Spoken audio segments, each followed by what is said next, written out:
rodah. Kita semuanya masih diberikan kesempatan untuk menikmati jamuan dari Allah Subhanahu wa taala, jamuan untuk kesempurnaan iman, Islam dan ihsan kita, dengan selalu kita haus untuk mencari ilmu, dan dengan ilmu ini akan melahirkan amal soleh, dan dengan amal soleh ini akan memancarkan akhlakul karimah. Insya Allah kita hadir di sini bukan karena sesuatu, tapi karena Allah Subhanahu wa taala. Semoga langkah kita menjadi ladang amal soleh di hadapan Allah Subhanahu wa taala. Salawat dan salam senantiasa tercurahkan kepada paduka alam baginda Nabi besar Muhammad sallallahu alaihi wasallam, sang revolusioner Islam, sang pembawa risalah kebenaran akhir zaman. Jadi ketika ada yang bertanya kapan mulai akhir zaman, maka akhir zaman dimulai ketika lahirnya Rasulullah sallallahu alaihi wasallam. Jadi ketika ada yang bertanya, kita ini hidup di akhir zaman, betul. Karena akhir zaman itu awal ataupun permulaan akhir zaman itu semenjak diutusnya baginda Rasulullah sallallahu alaihi wasallam. Sehingga Rasulullah dikatakan nabi akhir zaman. Kita umatnya umat akhir zaman. Pak RT-nya RT akhir zaman. Presidennya presiden akhir zaman, pemudanya pemuda akhir zaman. Kita ini hidup di akhir zaman. Tapi kapan zaman berakhir, itulah yang akan dicari. Dan itu tidak bisa dijawab oleh manusia sekelas Rasul pun, sekelas malaikat pun tidak mampu menjawab kapan zaman berakhir. Kenapa? Karena itu hak prerogatif Allah Subhanahu wa taala. Jadi yang bisa kita cari adalah tanda akhir zaman. Semoga selawat dan salam senantiasa tercurah terus kepada Rasulullah, kepada para sahabat, kepada para keluarga, dan insya Allah kita senantiasa menjadi umat-umatnya Rasulullah yang dicintai Rasulullah, yang diakui Rasulullah, yang disayangi Rasulullah, sehingga kita tidak bertepuk sebelah tangan. Kita bilang cinta Rasulullah, kita bilang umatnya Rasulullah, tapi umat Rasulullah tidak mengakui umat kepada kita. Nauzubillahi min dzalik. Maka kita berharap ya Rasulullah dengan kepada Allah, jadikanlah kita umat Rasulullah yang dicintai Rasulullah, dan nanti kita diberikan kesempatan untuk bisa memandang wajahnya, mendengar suaranya di dalam surganya Allah Subhanahu wa taala. Amin. Ya Rabbal alamin. Jamaah Majelis Ruang Setara yang dimuliakan Allah Subhanahu wa taala. Begitu melihat tema hari ini, di mana tema hari ini adalah tema yang begitu berat juga setelah kemarin berbicara kematian, maka kita berbicara hari ini akhir zaman. Tentunya tidak bisa kita kupas tuntas di satu season sekarang, karena akhir zaman itu sangatlah luas. Tapi kalau spesifik, misalkan ketika kita bicara kiamat,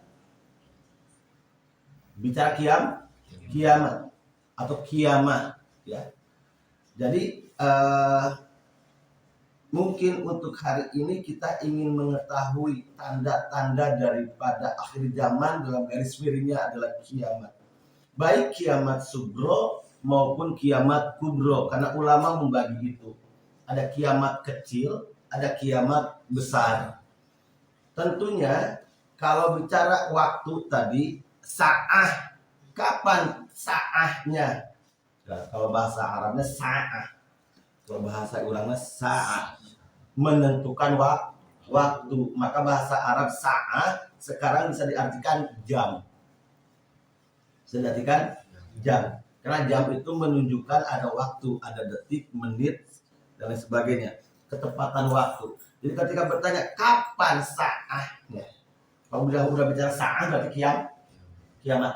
Jadi kiamat itu ada yang disebut dengan yaumul kiamat, ada yang disebut dengan yaumul hisab, ada yang disebut saat. Jadi ketika Allah menggunakan kata saat di dalam Al-Quran, berarti menunjukkan waktu tepat terjadinya kejadian kiamat. Tapi tidak ada yang tahu, karena itu hak prerogatif Allah Subhanahu wa taala.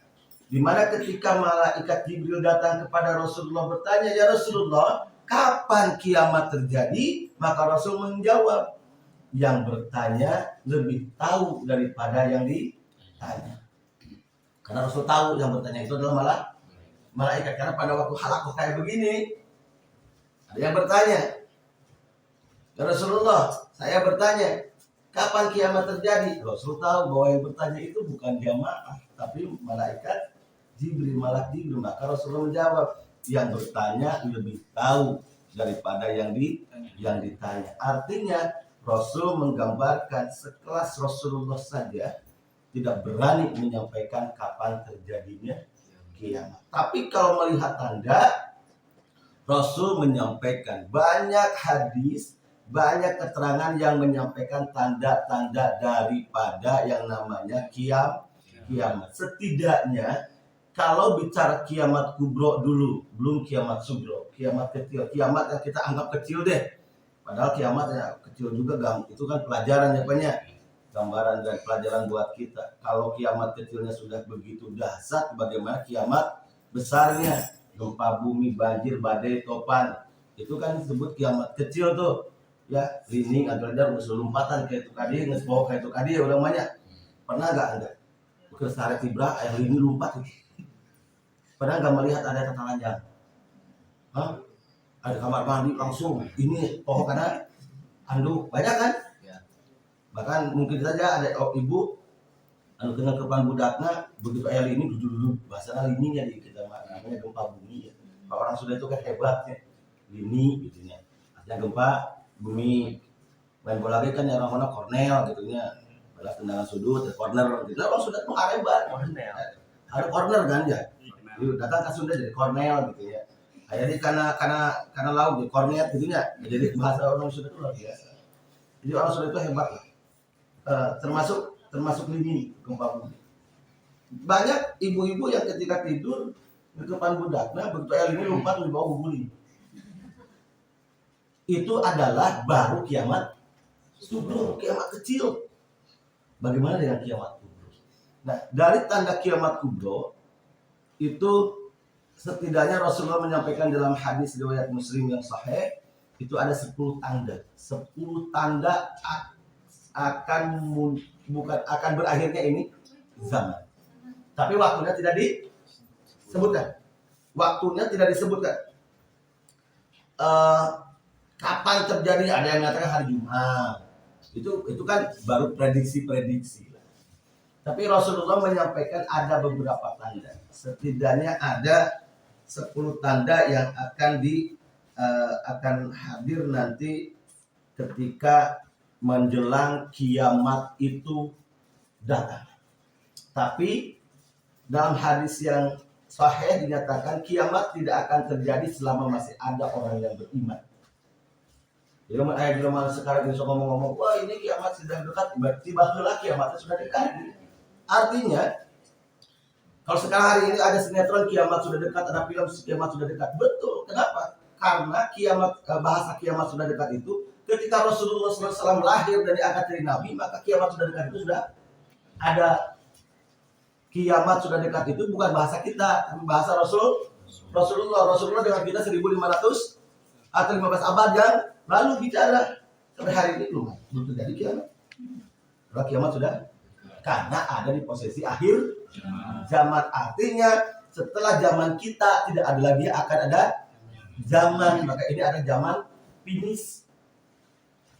N.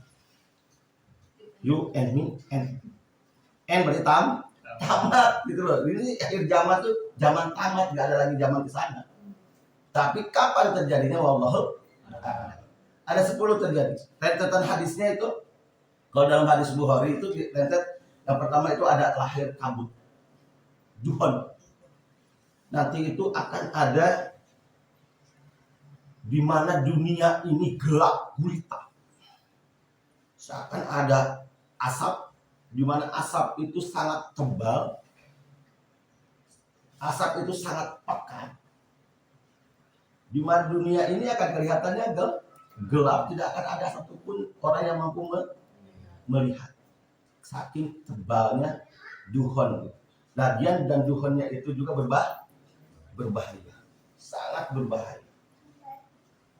Ada belum sekarang? Udah ada belum? Belum, aman.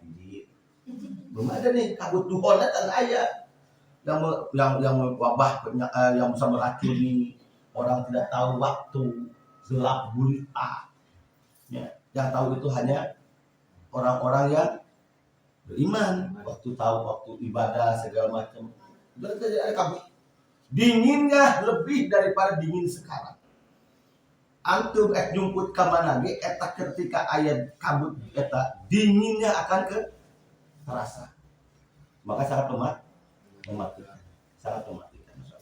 Yang kedua nanti akan datang yang namanya sosok manusia yang mana mata sebelah kanannya busuk, mata sebelah kanannya, bukan namanya, itu bisa. Mata sebelah kanannya busuk, bagaikan anggur yang busuk. Di anggur busuk, di sukariputnya. Nah, mata sebelah kanannya seperti itu. Terus di sini di dalam hadis itu diterangkan kulitnya hitam. Suksir ulang lagi. Tapi untuk nanti kulit hitam, tapi orang abdi mah matana masih kena waas gitu. Dua nana lain mata lain. Yang ketiga cirinya orang-orang beriman akan mampu jidatnya lebar, dahi itu luas gitu. Lain luas dahinya lebar. Dan di situ ada tulisan 3 huruf. Huruf apa? Kafaro. Ada orang beriman tuh tulisan itu kafaro.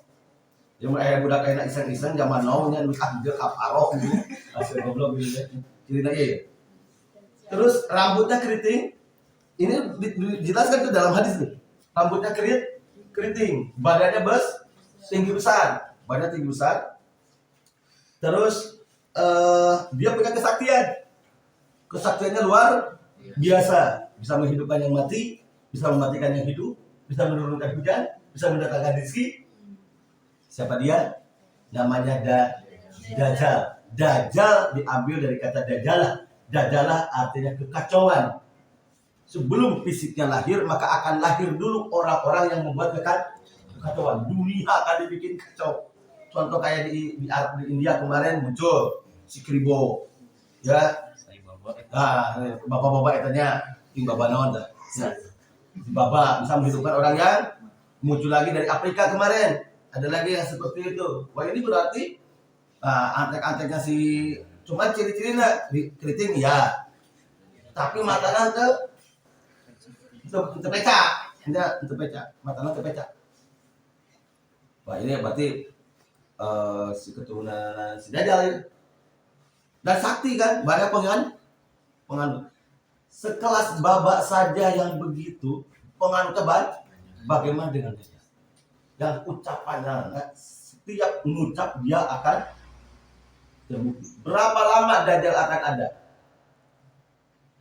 Lama. Dajjal itu di bumi nggak bakal lama, cuma 40 hari. Cuma 40 hari itu. Yang satu hari pertama serasa setahun. Sehari kedua serasa sebulan. Sehari berikutnya serasa hari biasa. Kenapa? Karena orang sudah mulai mengenal. Dan di situ penuh dengan kebahagiaan, penuh dengan kesengsaraan. Bagi orang yang beriman kesengsaraan, bagi orang yang tidak beriman kebahagiaan, bagi orang yang beriman neraka, bagi orang yang tidak beriman surga. Tapi ketika surganya bagi orang yang tidak beriman, neraka pada kenyataannya. 40 hari Dajjal akan ada di bumi. Seluruh pelosok bumi akan dia datang. Termasuk kecil. Kangkong. Termasuk kangkong. Datang ke 40 hari. Dari datang 40 hari. Kalau dalam hadisnya tidak ada satu pelosok pun di muka bumi yang tidak akan didatangi oleh Dajjal. Didatangi. Karena kan sakedetnya telah hayang ke angkrong, hayang ke itu, maka 40 hari itu wajar. Cuman ternyata 2 tempat di muka bumi ini yang tidak bisa ditembus oleh Dajjal. Mana? Mekah dan Madinah. Mekah dan Madinah 2 tempat yang tidak akan mampu ditembus oleh Dajjal. Kenapa? Karena Mekah dan Madinah dijaga oleh para malaikat. Begitu Dajjal datang ke sana, malaikat menghunus pedang. Itu bisa dilogikakan, Pak. Kumaha pedang malaikat? Nah, segini kieu pedangna. Wallahu a'lam. Yang jelas iman kita kepada hadis Rasulullah bahwa Dajjal akan datang kepada kita membawa huru hara, membawa malapetaka, membawa bencana yang luar biasa, yang mengatakan ana rabbukumul a'la. Aku adalah Tuhan kalian. Jadi nanti itu Dajjal akan mengaku Tuhan, ana rabbukumul a'la. Si Baba itu mengaku Tuhan juga kan, yang di India. Ya, ini lebih dahsyat kok. Apanya? Jangan turun. Kamu mati. Kamu hidup. Jadi luar biasa sampai nanti muncul dalam hadis ini, sampai nanti muncul seorang manusia yang dibaiat, yang namanya hampir sama dengan Rasulullah. Namanya Muhammad bin Abdullah. Muhammad bin Abdullah, dia lahir dari Madinah, nanti dibaiat di Mekah, di Masjidil Haram yang kita kenal dengan Imam Mahdi. Nanti ada yang mau baiat. Maka Imam Mahdi,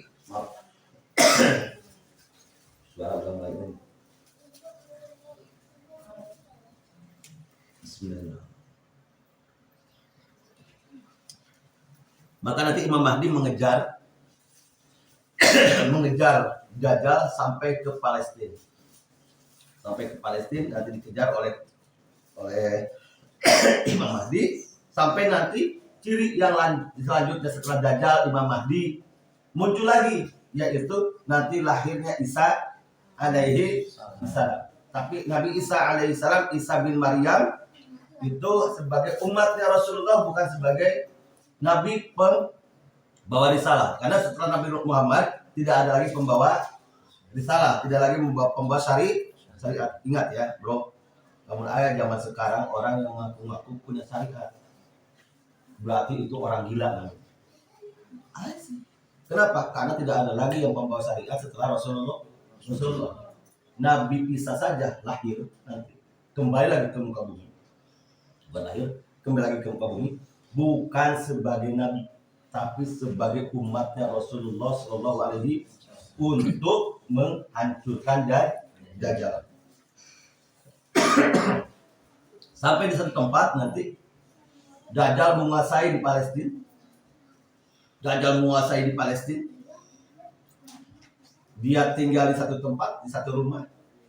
Begitu terdengar ada gemuruh pasukan, dia sampaikan kepada pasukannya yang begitu banyak, gak usah takut, biar saya yang menghadapi, kata Dajjal.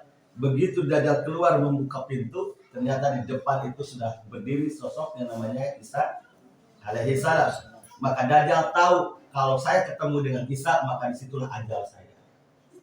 Jadi Dajjal itu sudah tahu dari awal bahwa dia 40 hari akan mati ketika dia ketemu dengan sosok namanya Isa alaihi salam. Udah tahu. Maka ketika dia hadir bertemu dengan Nabi Isa alaihissalam, dia lari. Dalam riwayatnya seperti itu, dia lari, Nabi Isa kejar, Nabi Isa pegang, cuma hanya dipegang, rontok semua badannya. Rontok, enggak di ini, rontok. Karena memang sudah disyariatkan oleh Allah seperti itu. Sehingga umat Dajjal pada waktu itu yang menganggap Dajjal adalah Tuhan lari terbirit-birit, pontang-panting ke sana kemari. Ada yang sembunyi di balik batu, ada yang sembunyi di balik pohon. Tapi semuanya izin Allah, batu dan pohon akan bicara nanti. Bicara, nunjukkan kajian iman. Kita tadinya air rumput, gunung, gitu. Itu akan terjadi nanti. Mulai pikiran wah rame, pulang mau ngerti lah ngerti. Wah, kamu di sini tuh rame ini. Itu akan terjadi. Kamu ada yang pengurutnya Dajjal rumput di batu, ada yang batunya ngomong, ada yang sembunyi di sini. Di balik pohonnya juga bicara, ada yang bersembunyi di sini. Maka di situ orang-orang yang kafir pada waktu masa Dajjal semuanya terbunuh, tinggal adalah orang-orang beriman. Tinggal orang-orang beriman. Maka ketika Nabi Isa memimpin berapa lamanya? Dalam riwayat 40 tahun. 40 tahunnya itu ada yang menghitung dari lahirnya Nabi Isa awal sampai wafat. Lalu lahir lagi, memimpin lagi, dihitung. Kan Nabi Isa itu kalau ini hanya 32 tahun usia Nabi Isa sampai wafat. Berarti kalau 40 tahun hanya 8 tahun beliau memimpin. Tapi ada juga satu riwayat mengatakan 40 tahun itu dihitung dari Dajjal. Begitu beliau lahir lagi ke dunia sampai wafat 40 tahun. Ada yang menghitung seperti itu. Wallahu a'lam. Yang jelas Dajjal akan terbunuh oleh yang namanya Nabi Isa alaihissalam, dan setelah itu Islam masuk ke seluruh rumah. Tidak ada lagi orang yang tidak memeluk Islam sedunia. Jadi dunia ini isinya orang Islam unggul. Dan luar biasanya orang Islam yang taat dan beriman. Sampai Nabi Isa wafat, benar wafatnya, wafat Nabi Isa, maka dari sana kembali lagi orang-orang kufur. Jadi ketika Nabi Isa memimpin 40 tahun itu, subur, makmur, gemah, rifah, loh, jinawi, Islam menyebar kemana-mana, aman, tentram, damai. Pokoknya Islam benar-benar menjadi orang agama yang sangat mumpuni. Kesejahteraannya luar biasa, orangnya beriman semua. Tapi ketika Nabi Isa alaihissalam wafat, maka muncul lagi orang-orang kufur. Banyak lagi pembelot, banyak lagi kekacauan, banyak lagi keributan. Maka disitulah nanti akan lahir, akan datang satu bangsa. Jadi rentetannya tadi Dajjal, Duhon, nanti Dajjal, dari Dajjal nanti ada Imam Mahdi, terus lagi Nabi Isa. Kalau dalam hadis yang Bukhari, yang Muslim itu Imam Mahdi tidak disebutkan. Ini rentetannya saja. Jadi dari Dajjal, dari kabut itu Dajjal. Nanti setelah Nabi Isa lahir membunuh Dajjal, manusia Islam bangkit sejahtera, lalu wafat Nabi Isa, kembali lagi kacau, muncul lagi satu lagi bangsa. Di mana bangsa ini sudah muncul dari awal, cuma tenggelam dari awal. Namanya Yajuj. Loh, Yajuj. Pernah nggak lihat Sumanto? Pernah lihat Sumanto nggak? Siapa Sumanto? Sumanto Karim? Ngeri nggak? Ketika kita mendengar ada seorang manusia yang memakan manusia, ngeri nggak? Ngeri, Bu. Ngeri ya. Makanya rasanya, padahal konon kabarnya daging manusia itu adalah daging yang paling enak. Cuk anu perasaan. Itu tidak seberapa karena organnya cuma beberapa bagian. Ini Yajuj Majuj adalah bangsa kanibal, super kanibal. Yang nanti dia akan hadir di dunia ini, akan muncul ke permukaan bumi ini. Bahkan ketika zaman Rasulullah pun, Rasulullah menyampaikan dalam hadisnya, sudah terbuka celah bagaikan jadi begini untuk keluarnya Yajuj Majuj. Cuma ada lagi keterangan Yajuj Majuj akan tenggelam lagi ketika mendengarkan adzan, mendengar iqamah, mendengarkan bacaan Al-Quran, muncul lagi. Makanya bersyukurlah kamu masih kirain orang ada di kampung kita, masih kan di daerah jelma nuadan, berarti kalau lakukan si Yajuj Majuj. Kamu temu saharu. Dan nanti tadi Nabi Isa wafat, terjadi kerusuhan, terjadi permasalahan, banyak lagi pembunuhan dan sebagainya. Udah ada ditinggalin, yang sholat juga gak ada, makanya dibunuh.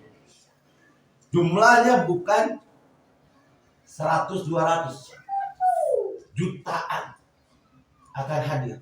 Terus di dalam hadisnya itu disampaikan bahwa yang namanya Yajuj Majuj itu cirinya pertama matanya sipit.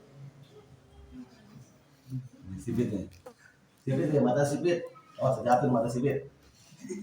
Mata sipit, bola matanya besar, tapi bola matanya besar, tapi rambut itu sipit.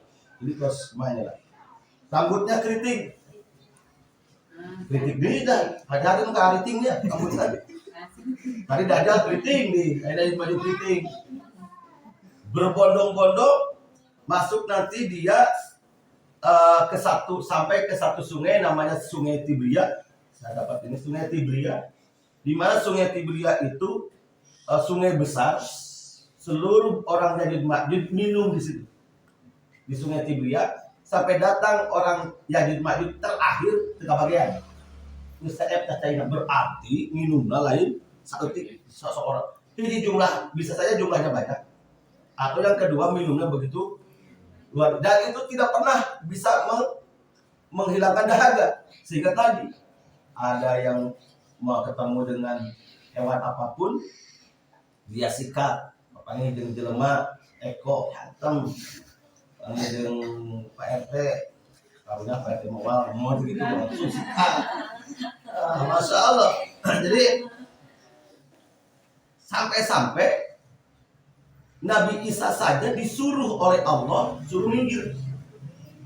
Jadi pada waktu itu Nabi Isa itu kalau dalam hadis belum dikatakan wafat, belum dikatakan wafat, tapi disuruh minggir oleh Allah karena Yajud Ma'jud tidak bisa dibunuh sekelas oleh Nabi Isa. Bayangkan, Dajjal bisa dibunuh oleh Nabi Isa. Yajud Ma'jud itu bisa dibunuh oleh Nabi Isa. Bahkan Allah menyuruhnya minggir pergi ke gunung dengan orang-orang beriman namanya Gunung Tur. Allahu a'lam. Sampai di satu waktu Allah memberikan hak kepada Nabi Isa untuk berdoa. Silakan kau berdoa kalau memang ingin membunuh Yajud Ma'jud. Ya, kurang lagi ya sudah gampang ya Allah ya tuh bunuh. Bukan itu persoalan. Allah ingin memberikan satu pelajaran kepada kita. Allah sendiri saja tidak, bahasa Sundanya itu sarakah. Tidak sarakah memberikan haknya kepada orang, kepada umatnya, kepada hambanya. Yuk, Nabi Isa berdoa. Setelah Nabi Isa berdoa, minta supaya Yajud Ma'jud itu dibinasakan, maka Allah mengutus satu makhluknya kecil. Ternyata yang untuk membunuh Yajud Ma'jud dengan senjata apapun tidak terbunuh, cuma dengan makhluk ini terbunuh. Namanya cacing. Cacing. Ya, itu bahasa mana cacing ya. Bahasa Padang cacing mah. Bahasa Padang. Dengan cacing itu akan masuk ke setiap orang Yajud Ma'jud. Satu orang satu. Tetapi itu membunuh. Terbunuhlah Yajud Ma'jud dengan cacing. Seizin Allah. Allah itu mah nama ulama karena cacing lebih iman. Untuk menjaga Yajud Ma'jud. Bukan cacing mah sudah ya jadi dari anu aya di ulama aya apa nanti resep itu ge lamun bebenangan paling-paling kan kenurapnya nipu belut. Setelah orang Yajud Ma'jud wafat dengan doanya Nabi Isa pun nanti wafat. Jadi dari ketika Dajjal ini belum wafat ya, baru disuruh minggir. Tapi Nabi Isa wafat itu setelah Yajud Ma'jud semuanya binasa. Terjadi lagi nanti orang-orang munafik sampai nanti Allah mengutus satu yang namanya hewan. Ini nih, tinggal nyirian saya can gitu nya lamun caranya alhamdulillah. Nanti akan Allah mengutus setelah wafat Nabi Isa banyak orang-orang yang kafir diutuslah satu hewan. Hewannya itu hewan melata, tapi jenisnya dari mana nggak tahu, nggak ada yang bisa menggambarkan. Hewan melata yang bisa bicara tapi badannya penuh bulu. Jadi kayak ayam binatang ibu nutasnya. Setelah Nabi Isa wafat, Yajud Ma'judnya hancur. Manusia banyak yang tidak beriman, akan muncul yang namanya binatang bisa bicara. Dan tugas binatang itu mengingatkan. Jadi nu dakwah teh lain jelema. Nu dakwah teh binatang itu mendatangi orang-orang yang tidak beriman biar beriman. Kalau orang itu beriman maka dia akan kasih stempel. Wallahu a'lam stempelna kumaha. Sabar teh nepi ka dieu. Dah stempel dan langit ibadah. Gitu ya. Pokoknya rumah ini semuanya sudah didakwahi dan orang ini sudah beriman, ada tanda. Sehingga nanti di yaumul qiyamah orang-orang ini kembali lagi bisa selamat karena dari hewan ini. Terus nanti ada yang namanya terjadi 3 bencana longsor. Ada yang menyatakan bencana longsor, ada yang menyatakan gerhana. Di 3 tempat yang waktunya sama.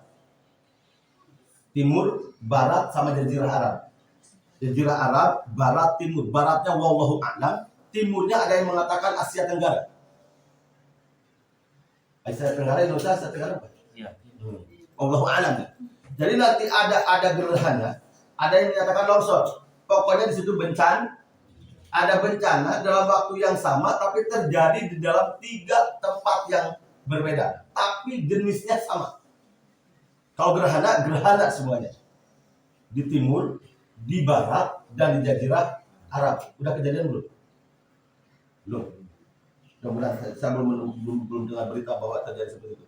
Dan saya berdoa, ya Allah jangan pernah saya itu diperlihatkan dari yang 10 itu. Ya.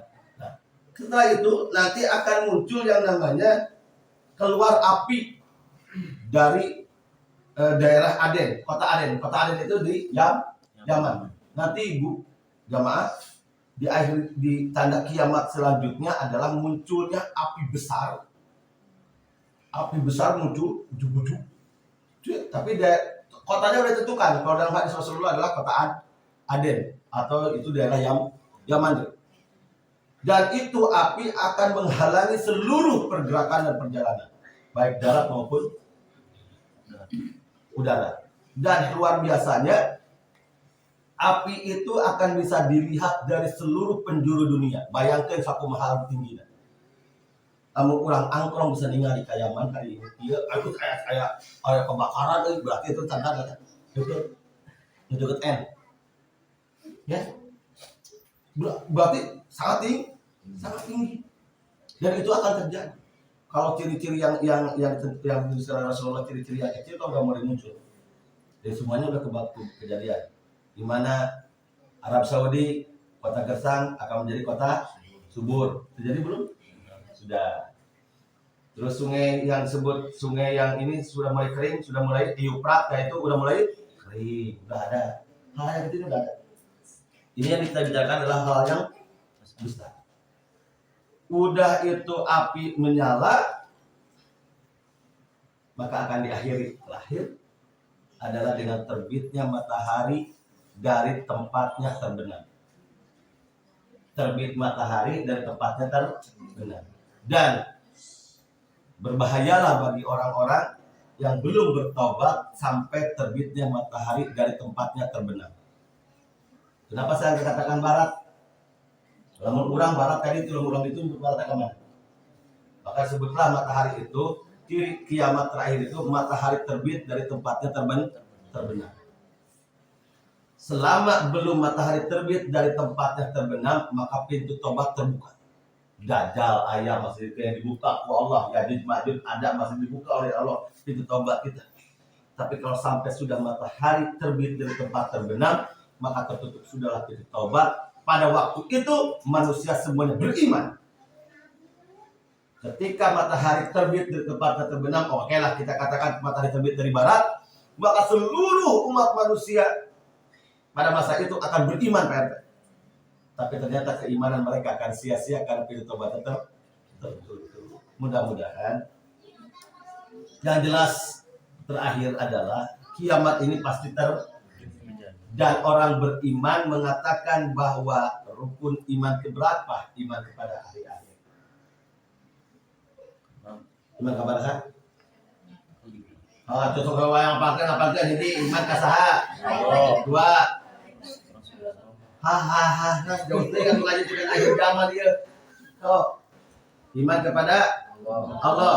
Wa bima qala Allah Ta'ala wa malaikatihi wa kutub terus wa rasul terus wa yaumil terus wa qadri khairihi wa syarrihi min Allah Ta'ala. Berarti rukun iman kabar, rukun iman akhir 5. Dek.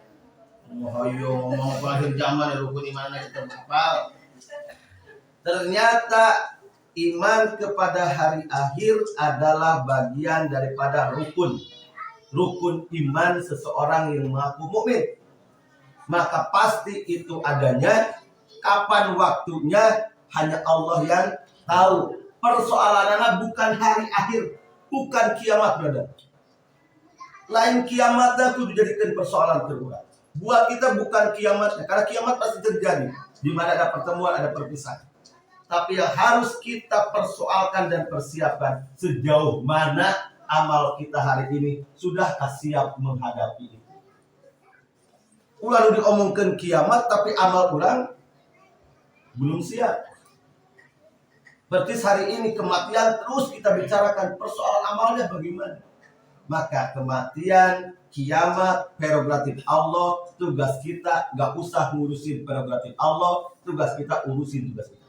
Apa tugas kita? Ibadah kepada Allah, memperbanyak amal soleh, dan kita akhiri dengan husnul khotimah. Amalan husnul khotimah dari guru saya, dari guru-guru kita, ternyata salah satunya adalah jagalah wudhu. Jagalah wudhu. Karena aja ngomong kita bisa ngajaga wudhu, tapi ternyata wudhu adalah bagian daripada amalan untuk mengatakan husnul khotimah. Ibu pada tuang wudhu. Karena dalam keterangan orang yang mau makan berwudhu dulu, maka dia akan terjaga dari kepakiran. Yang perlu ingat, kalau di undangan bahaya tuh. Datang ke undangan, batal wudhu lah, begitu baik ini beak ke dahar. Pas mengundang jawaban kayak begitu. Terus orang yang netein anak, ternyata Fatimah Az-Zahra itu istrinya siapa tuh Fatimah Az-Zahra? Sayyidina Ali. Itu putrinya siapa? Putrinya Rasulullah. Beliau tidak pernah batal wudhu kalau netein Sayyidina Hasan dan Husain. Makanya lahirlah Hasan dan Husainnya anak yang soleh. Nah, urang gimana wae barokolna kedeutnya punten dia mah. Di mana budak leweh di mana we hareupeun imah sudah jadi. Nah, angkot jadi. Katana naon? Kan wudhu dijaga. Mudah-mudahan kita mampu menjaga wudhu sehingga ketika mati dalam keadaan husnul khatimah, dan kita tidak mendapatkan satu fitnah akhir zaman yang dapat memberikan satu kelemahan iman kita. Punten Pak RT, sehebat apapun keimanan seseorang di akhir zaman ketika mau mendekati yang 10 tadi sudah ada, itu bisa goyangkan semua. Apalagi ketika dajjal tiba. Nah, kita berdoa kepada ibu-ibu, kita berdoa kepada Allah, mudah-mudahan kita tidak masuk kepada 10 tanda kiamat kubro ini, biar kita tidak bisa merasakan bagaimana getirnya daripada yang namanya akhir zaman. Itu kan kiamat. Kan belum bicara kiamatnya, baru bicara tanda kiamat. Sudah begitu getir. Ya, tapi tadi kata Rasulullah, ada yang selama masih banyak orang yang beriman, beribadah, ahli ibadah, ahli ilmu, para ulamanya ulama yang benar, maka Allah tidak akan menurunkan yang namanya kiamat. Masih akan ayah ibu-ibu nusuk-nusuan barangkali ini dengan sukarela, dengan ikhlas. Masih banyak orang-orang yang sujud di tengah malam, masih banyak hewan-hewan yang makan rumput-rumput liar. Itu adalah salah satu cara meredam murka Allah. Jadi lamun sama ayah doma, ayam ada dia alhamdulillah kelenci, harapnya ngadaharan jukut. Itu salah satu cara ternyata Allah meredam murka Allah. Yang kedua masih kena ayam orang-orang yang sujud tengah malam dengan ibadahnya kepada Allah. Dan yang ketiga ini masih kena ada banyak ibu-ibu nu rela, ridho, ikhlas nyusuan murang kalina karena Allah Subhanahu wa ta'ala. Ini ada cara meredam murka Allah Subhanahu wa ta'ala. Wallahu a'lam. Mudah-mudahan ada manfaatnya. Silakan kalau ada yang mau bertanya. Kayak kemarin Pak. Eko tadi yang bacain. Oh boleh, silakan kok. Di sini aja tuh. Di sini aja. Oke itu. Enggak. Ini ada yang bertanya Pak di Sembah Allah diangkong. Pertanyaannya, semoga ruang setara dan dosen-dosennya selalu diberkahi Allah. Pertanyaannya, apa perbedaan hidup di akhir zaman dan sebelum akhir zaman? Ya. Dan terima kasih hamba Allah yang dimuliakan Allah Subhanahu wa taala. Saya katakan tadi, kalau hidup sebelum akhir zaman berarti hidup sebelum Rasulullah akhir. Bagaimana hidup di akhir zaman? Kita ini adalah bagian daripada akhir zaman. Jadi kalau bicara akhir zamannya adalah global, maka terhitung semenjak Rasulullah sampai sekarang akhir zaman. Tapi kalau bicaranya bagaimana hidup di zaman kekinian, yang dimana fitnah merajalela, segala macamnya merajalela, maka satu cara, perkuat iman, perbanyak ilmu, dan bertemanlah dengan orang-orang soleh, dan bertemanlah dengan orang-orang yang berilmu. Jaga akhlak, karena yang paling pertama yang akan dihajar adalah akhlak, bukan ilmu. Tapi ilmu akan lama-lama dihilangkan. Maaf, ilmu yang pertama kali akan dihilangkan di akhir zaman adalah ilmu waris. Catat, Bu, ilmu yang akan hilang pertama kali di akhir zaman ini adalah ilmu waris, ilmu faraid. Bukan faraidnya yang hilang, tapi orang-orang yang berilmunya Allah akan ambil satu persatu. Kalau orang yang sudah diambil, berarti hilang ilmunya. Ada ilmu nama ayah, nggak itu ayah tuh nggak manfaatkan. Afwan, hari ini bab waris kepada hari ini ketika berbicara di akhir zaman, ini karena berjawab tapi agak lebar. Banyak orang hari ini akan mengandalkan logika tanpa didasari dengan hukum. Orang ketika berbagi waris akan mengedepankan sesuatu perasaan dibandingkan dengan hukumnya. Islam mengatur bagaimana anak laki-laki, bagaimana anak perempuan. Di dalam surat An-Nisa ayat 11, ayat 12 dijelaskan bagaimana pembagian waris. Tapi nanti akan muncul di zaman kekinian, di zaman akhirnya zaman ini akan banyak mengatakan lo anak gua, udah kita sama rata. Betul nggak? Ada yang seperti itu hari ini. Pokoknya mana anak bapak, neng anak bapak, neng anak bapak ngejar sarwakeun yang nama kabeh. Urang sarwakeun. Sehingga bener, Bu. Tapi menurut hukum Islam itu salah. Bener kudu kumaha? Hitung faraidna, setelah dihitung faraidna munculkeun sedekahna. Misal laki-laki 1, perempuan setengah. Bahasana. Ini faraid nih. Hitunganna misalkan. Kalau uang 500.000, boga budak laki hiji, boga budak awewe 2, budak laki hiji 500.000, budak awewe 2 250.000 sebab. Ya, ini hukum dalam utama boga budak katilu laki hiji awewe 2, maot indungna, cokot sapertengahna ti eueur bapakna, maka sesana dibagikeun kan 2 eta. Itu hitungan faraid. Beda hese hitunganna oge, tadi mah gambaran heula. Kalau seandainya itu sudah dibentangkan, oke. AA kebagian 500.000, teteh kebagian 250.000, teteh kebagian 250.000, bapak kebagian 250.000, bisa cukupannya sejuta duitnya teh. Maka cek bapaknya gini ini hukumnya, terima ya, terimalah wasi AA, terima wasi tetehnya tanpa ada permasalahan. Setelah itu bapaknya bicara, inilah bicara bijaksana. Karena teteh dan AA adalah anak bapak, maka bapak mau sedekahkan semua harta bapak kepada teteh. Dah amat terus kabagian ya. Bagikan keduaan. Sehingga ieu 500, ieu 300 sekian, ieu 300 sekian. Ceuk si ada. Sudah ada yang kumaha ge eta teh dulur abdi. Nama kieu we ku abdi ditambahan supaya sarua. Maka mendapatkan 2 kebaikan. Kebaikan yang pertama tegaknya hukum, kebaikan kedua mengenang pahala sedekah. Lain dihilangkeun sedekahna faraid dari panelikeun. Sehingga benar. Nah, ini di akhir zaman akan seperti itu lah. Dan ini banyak terjadi hari ini. So, seueur ayeuna nu hartana buru di juru bro di pantau ngalaya di tengah imam, begitu orang tuanya sudah tidak ada, parebut warisan, bahasana nggunakeun warisan. Parebut waris, ari hukumna teu nggunakeun warisan. Warisan itu paroid bahasanya, mawaris. Jadi menggunakan ilmu mawaris, ilmu paroid, bentangkan ilmu paroid, setelah itu munculkan hukum yang lain biar mendapat sisi kebaikan yang lainnya.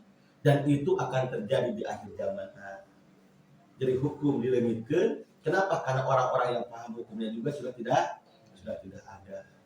Nanti kembali lagi orang ilmu fikih, bukan limit ilmu fikih lah, tapi orang-orang yang ahli fikihnya diambil Allah. Ilmu akhlak bukan berarti ilmunya hilang, tapi ahli akhlaknya dihilangkan. Itulah hidup di akhir zaman. Maka bagaimana menurut? Ayo terus bergaul dengan orang soleh, cari ilmu dengan orang-orang yang punya ilmu. Jangan dibiarkan sampai nanti orang itu tidak ada baru nyesal. Di kampung kiai datangan dia. Bukan ketika kiai nanti ya kakak nyes. Allah. Pertanyaan kedua dari Purnama di Jakarta. Ini pertanyaannya 3 aja ya. Nanti dari Mustami. Apakah ada hubungannya antara akhir zaman dan Islam? Oh iya jelas. Tadi digambarkan bahwa salah satu nanti Nabi Isa itu nanti akan muncul di Palestina. Ya, di Palestina. Palestina itu berarti wilayah daripada Bani Israel. Jadi akhir zaman itu ada kaitannya dengan apa? Dengan Israel jelas, karena nanti akan terjadi berkecamuk antara 3 agama samawi, Nasrani, Yahudi, Islam. Salah satunya adalah memperebutkan yang namanya Al-Aqsa, tetapi yakin terbunuhnya Dajjal sebenarnya tidak ada di situ. Hari ini mereka muncul dengan kekuatannya, tapi nanti juga akan mati nanti di sana. Harus yakin.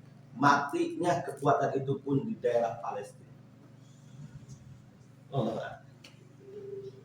Ada kalau Palestina merdeka gitu ya, itu biasanya kalau kamu tuh ada yang gitu, saya pernah dengar gitu. Ya kan tadi. Jadi Dajjal itu nanti kan dikejar sampai ke daerah Palestina. Baru di daerah Palestina nanti bisa muncul di situ, dan bahasa kemerdekaan di situ, di mana masyarakat sudah benar lalai.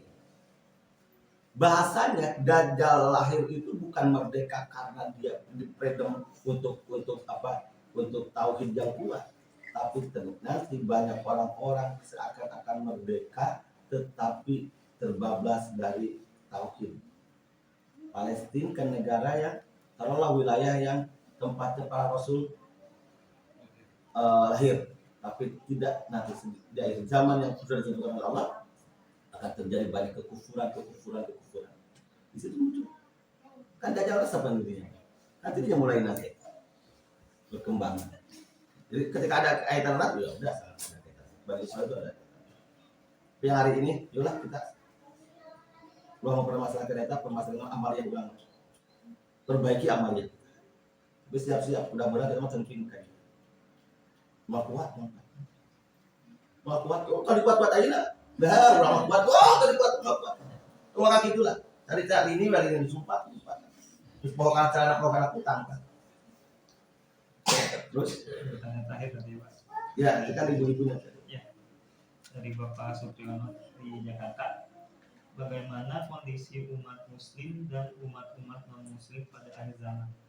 Ya.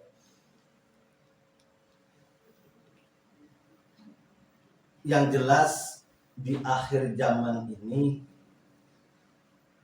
akan terjadi yang namanya satu masa di mana Islam akan menjadi agama yang paling disudutkan. Orang Islam ini akan merasa risih dengan keislaman. Salah satu tanda nih. Tanda bahwa akhir zaman suruh. Salah satunya adalah orang yang beragama Islam akan risih mengaku agama Islam. Orang Islam tidak akan merasa nyaman mengaku dirinya Islam. Orang Islam tidak akan berani memakai atribut Islam. Berarti sudah mulai ciri. fitnah dari agama-agama lain sudah akan muncul untuk mensudutkan Islam. Rasul yang kita cintai akan difitnah besar-besaran. Sudah terjadi, sedang, bukan udah ini, sedang dan terus-terusan sampai akhir zamannya itu ditentukan oleh Allah nanti kapan. Terus Rasul itu akan terjadi peperangan saudara, terjadi peperangan antar umat beragama, terjadi peperangan antar umat seagama. Wan, hati-hati hari ini yang ada di media di Indonesia pada khususnya, suku Sunda diadukan dengan suku yang lain, Kalimantan diadukan dengan yang lain. Itu sebenarnya salah satu daripada ciri, kalau memang diambil dari ciri kehancuran akhir zaman bisa masuk. Kenapa? Terjadinya CPD FI merah, adu domba untuk menghancurkan umat manusia, wabil khusus yang ada di Indonesia, umat Islam akan tersudutkan. Jadi bagaimana hubungannya akan terjadi nanti perpecahan, akan terjadi nanti peperangan dalam tanda kutip, tapi endingnya tetap semuanya akan kembali Islam kalau akhir zamannya sudah mau kiamat. Ya, dengan ini nama ulah loba teuing hoak, lamun loba hoak kayak kenal loba haok tidak, sok. Iya dong.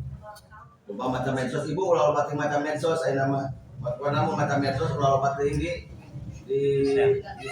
ulah disaring lagi tapi kudu disaring. Karena terlalu banyak yang fitnah-fitnahnya. Fitnah dajjal itu di situ. Bagian daripada fitnah dajjal. Kan dajjal itu kekacauan tadi aku. Jadi fitnah merajalela di zaman, wah masya Allah. Budak kurang, perempuan sudah banyak yang itu bukan ciri-cirinya. Perempuan menyerupai laki-laki menyerupai, itu kan ciri-ciri kecil. Tapi di akhir zaman itu kerusuhan, kekacauan akan terjadi. Wallahu a'lam. Ibu, bisa, ayo mungkin dari bro. Ya, barangkali ada pertanyaan. Kalau berhentinya ibadah haji salah satu tanda kiamat kan, berhentinya ibadah haji karena wabah ini kan, apakah wabah ini salah satu ciptaan dajjal? Tidak ada yang kita dajjal. Pernah dengar Ustaz? Oke. Salah satu, kalau tadi kiamat kubro ya, ini Rasulullah pernah dialognya dengan malaikat Jibril bahwa yang bertanya lebih tahu daripada yang ditanya. Maka Rasulullah bertanya, berikan kepadaku ciri kiamat, tanda kiamat. Maka malaikat Jibril menyampaikan setidaknya ada 3 yang disampaikan. Yang pertama adalah nanti di akhir zaman akan banyak pembantu melahirkan tuannya. Jadi pembantu melahirkan tuannya itu dalam persepsi yang berbeda. Ada yang mengatakan bahwa perzinahan merajalela di mana-mana. Sekarang kita lihat ibu bapak, kalau diartikan bahwa pembantu melahirkan majikannya adalah perzinahan merajalela, hari ini perzinahan semakin kurang apa semakin banyak? Insya Allah. Yang mengartikan yang kedua adalah bahwa yang namanya pembantu melahirkan majikan itu, yang berkuasa itu justru orang-orang yang miskin asalnya. Justru yang akan nanti jadi pesuruh adalah orang-orang yang dianggap kaya. Yang kedua, orang-orang kampung itu akan disibukkan dengan kemewahan. Biasanya orang-orang kota yang sibuk dengan kemewahan, tapi kata Rasulullah nanti di akhir zaman yang akan mendekati kepada kiamat, itu akan banyak orang kampung yang justru sangat sibuk dengan kemewahan. Wallahu a'lam apakah hari ini sudah terjadi. Tapi rasa-rasa mah kayaknya muslim kecil ini. Kenapa? Karena banyak orang kampung hari ini yang gayanya ke kota-kotaan. Tapi orang kota hari ini biasa-biasa saja. Betul gak Bu ya? Iya. Orang Jakarta, orang mana mah biasa. Tapi orang kampung galah, kita gayanya ke semua luar biasa. Muslim lah Bu. Begitu abdi ngadangu nanti ngaos ciri kiamat itu. Harinya kasih lagi. Bawa wing gitu teh. Bawa wing gitu teh. Wing teh orang kampung. Tapi disebut orang Jampang, disebut orang kota sih anak teh. Tapi kan di mana tuh orang kampung teh? Wallahu a'lam. Tapi artinya Rasulullah menyampaikan ini jauh-jauh hari 15 abad yang lalu. Nanti ciri kiamat yang sudah dekat itu salah satu yang paling ini adalah banyak orang kampung yang sibuknya seorang kota gitu loh. Ya. Jadi dia mewah segala macamnya. Hari ini luar biasa. Satu kampung menjadi kampung miliarder, ya kan? Betul. Mewah, segala rupana dibeli, akhirnya miskin deh.